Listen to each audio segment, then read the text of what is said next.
Now we're going to talk about the simple past tense, o el pretérito, with some more irregular forms. El pretérito irregular. Now, the pretérito is probably one of the hardest tenses to conjugate. It has a lot of different endings, even for the regular pretérito ones with the accents on the yo form, on the el, ellos, ustedes form.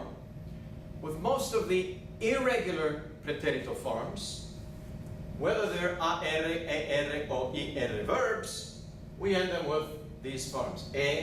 Iste, o, imos, hieron. Let's look at a few examples. Now we have an example from each of the groups AR, ER, IR. You will notice the endings in the pretérito irregular are all the same. Estar, yo estuve, tú estuviste, él estuvo, nosotros estuvimos, ellos estuvieron.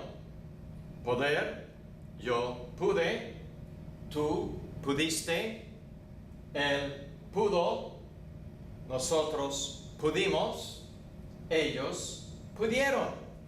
Venir, the verb to come, yo vine, tú viniste, él vino, nosotros vinimos, ellos vinieron. Of course, estar, yo estuve, I was, the verb to be. Poder, yo pude, the verb to be able to. I was able to, or I could. Venir, the verb to come. Yo vine, I came. Yo vine a la escuela. I came to the school. Hola. Now let's look at two of the trickiest verbs in Spanish. The verb ser and the verb ir. The verb to be and the verb to go. These are two short little verbs that usually have tricky spellings when we're conjugating them in almost all of the tenses. But there's something even stranger in the pretérito irregular. These two verbs are conjugated in the past, pretérito past, exactly the same way. Let me show you. Here you have it. Yo fui, tú fuiste, él fue, nosotros fuimos, ellos fueron. Well, how do we translate those? Could be two different ways. Yo fui could be I was. For example, yo fui estudiante, I was a student. Or it could be yo fui, I went, the past tense of ir. Yo fui a la escuela ayer. I went to school yesterday. Tú fuiste could be interpreted as you were or you went.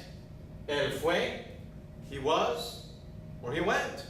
Nosotros fuimos, we were or we went. Y ellos fueron, they were or they went. Well, how do you know what it's supposed to mean? You have to look at the context of the sentence. And usually in Spanish, it's fairly easy to determine what we're talking about. If you're describing a characteristic of yourself or another person, it's probably going to be ser. If you're talking about a location or a place, it's probably going to be ir.